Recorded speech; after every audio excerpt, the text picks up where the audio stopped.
Saudara-saudari terkasih, keluarga-keluarga yang tercinta, selamat berjumpa dalam Inspirasi Sabda bagi Keluarga, hari Senin 4 Oktober tahun 2021. Hari ini kita memperingati Santo Fransiskus dari Assisi. Sumber inspirasi kita diambil dari Injil Lukas bab 10 ayat 25 sampai 37. Pada suatu ketika, seorang ahli kitab berdiri hendak mencobai Yesus. "Guru, apakah yang harus kulakukan untuk memperoleh hidup yang kekal?" Jawab Yesus kepadanya, "Apa yang tertulis dalam hukum Taurat? Apa yang kau baca di sana?" Jawab orang itu, "Kasihilah Tuhan Allahmu dengan segenap hati dan dengan segenap jiwamu dan dengan segenap kekuatanmu dan dengan segenap akal budimu. Dan kasihilah sesamamu manusia seperti dirimu sendiri." Kata Yesus kepadanya, "Benar jawabmu itu. Perbuatlah demikian, maka engkau akan hidup." Tetapi untuk membenarkan dirinya, orang itu berkata lagi, "Dan siapakah sesamaku manusia?" Jawab Yesus, "Adalah seorang yang turun dari Yerusalem ke Jeriko. Ia jatuh ke tangan penyamun-penyamun yang bukan saja merampoknya habis-habisan, tetapi juga memukulnya. Dan sesudah itu ia meninggalkannya setengah mati. Kebetulan ada seorang imam turun melalui jalan itu. Ia melihat orang itu, tetapi ia melewatinya dari seberang jalan. Demikian juga seorang Lewi datang ke tempat itu. Ketika melihat orang itu, ia melewatinya dari seberang jalan. Lalu datanglah ke tempat itu seorang Samaria yang sedang dalam perjalanan. Ketika ia melihat orang itu, tergeraklah hatinya oleh belas kasihan. Ia pergi kepadanya lalu membalut luka-lukanya, sesudah menyiraminya dengan minyak dan anggur. Kemudian ia menaikkan orang itu ke atas keledai tunggangannya sendiri, lalu membawanya ke tempat penginapan dan merawatnya. Keesokan harinya ia menyerahkan 2 dinar kepada pemilik penginapan itu. Katanya, "Rawatlah dia, dan jika kau belanjakan lebih dari ini, aku akan menggantinya waktu aku kembali." Menurut pendapatmu, siapakah di antara ketiga orang ini adalah sesama manusia dari orang yang jatuh ke tangan penyamun itu? Jawab orang itu, "Orang yang telah menunjukkan belas kasihan kepadanya." Yesus berkata kepadanya, "Pergilah dan perbuatlah demikian." Demikianlah sabda Tuhan. Terpujilah Kristus. Saudara-saudari, dalam Injil tadi kita mendengar bagaimana Yesus menyadarkan ahli Taurat tentang pengertian siapa itu sesama manusia. Bahwa sesungguhnya Yesus mau mengubah format cara berpikir dari ahli Taurat yang selama ini menganggap bahwa sesama itu hanyalah sebangsa, sesatu keturunan, satu agama, satu keyakinan.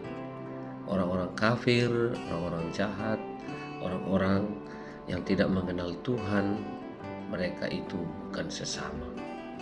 Bagaimana Yesus dengan cerita kisah yang sangat sederhana mencoba mengubah forma mentis cara berpikir ahli Taurat dengan kisah seorang yang dirampok, di mana ada 3 orang yang kebetulan lewat di tempat di mana korban tergeletak.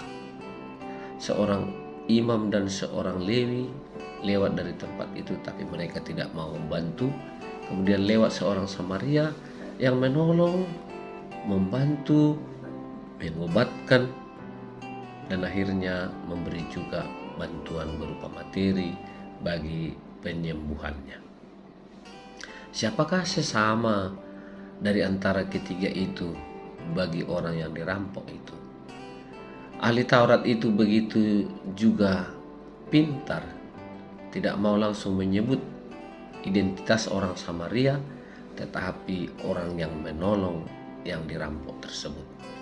Nah, di sini masih terlihat juga ya satu semangat belum mau mengakui bahwa orang-orang Samaria adalah sesama dan saudara. Nah, saudara-saudari terkasih, hari ini kita gereja memperingati Santo Fransiskus dari Assisi. Orang kudus ini terkenal dengan semangat persaudaraan yang dihidupi dan dibangunnya di dalam ordonya. Semua bagi Fransiskus adalah saudara.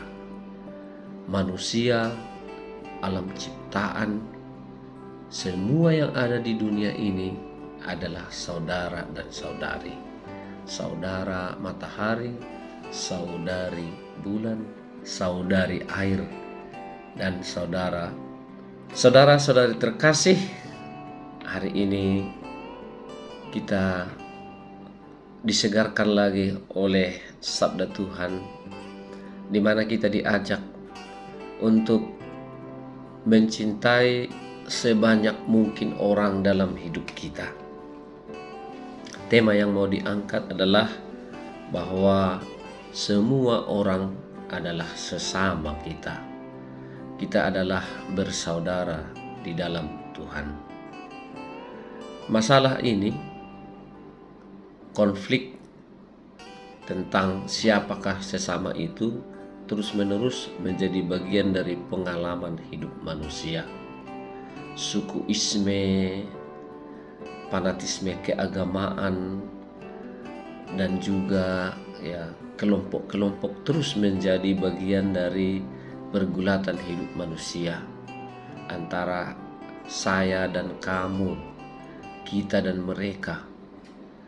Dan Yesus mau membawa satu perspektif baru dalam cara hidup sehari-hari maupun cara hidup beriman, bahwa sesungguhnya hukum yang terutama dikatakan adalah mencintai Tuhan dengan segenap hati, segenap jiwa, segenap tenaga, segenap akal budi, dan segenap kekuatan kita. Namun, bagaimana kita mencintai Tuhan kalau kita tidak mencintai sesama kita? Justru bagi orang-orang Yahudi, dan ini terwakili oleh ahli Taurat yang mengerti apa yang dikatakan dalam hukum Musa, bahwa sesungguhnya sesama itu adalah mereka yang seketurunan, sesuku, seiman, atau juga orang-orang yang baik. Itulah sesama bagi mereka. Orang yang jahat, yang lain suku, lain daerah, lain keturunan, bisa dikatakan bukan sesama. Dan bagi Yesus, ya, persoalan siapa itu sesama menjadi sesuatu yang sangat penting dia terangkan, karena memang pengalaman hidup manusia seperti ahli Taurat ini sering dijumpai dalam kehidupan sehari-hari. Pengalaman Fransiskus ini bersumber dari semangat yang ditunjukkan oleh Yesus sendiri, seperti dalam bacaan Injil hari ini. Bagi Fransiskus, orang kaya, orang miskin, orang sehat, orang sakit, orang terpelajar, orang bodoh, yang jahat, yang baik, semua adalah saudara.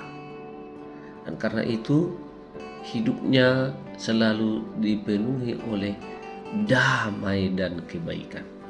Kemana-mana pun Fransiskus selalu berkata pace e bene, damai dan kebaikan, pax et bonum. Orang yang membawa damai, orang yang membawa kebaikan, kemanapun dia dapat bergaul, dengan siapapun dia dapat berteman. Panggilan bagi kita hari ini adalah mengikuti jejak semangat Santo Fransiskus di tengah dunia yang sedang dipenuhi oleh semangat fanatisme agama, semangat kekelompokan, semangat kesukuan, Fransiskus menjadi contoh dan teladan bahwa kita semua adalah saudara sesama di dalam Tuhan. Mudah-mudahan berkat teladan dan doa Santo Fransiskus dari Assisi, dunia kita akan semakin dipenuhi damai dan sejahtera, damai dan kebaikan. Dan di mana-mana pun terciptalah persaudaraan sejati, bukan hanya sesama manusia, tetapi dengan juga alam lingkungan. Santo Fransiskus terkenal dengan kecintaannya terhadap lingkungan hidup.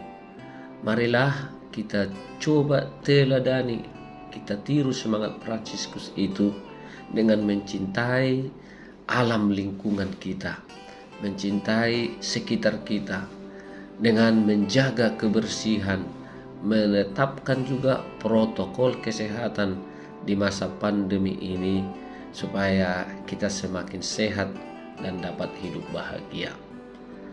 Semoga dengan pesta Santo Fransiskus juga semakin terciptalah dunia yang selalu bersaudara, bersaudari satu sama lain. Jauhlah perselisihan, jauhlah perang, hadirlah damai. Amin.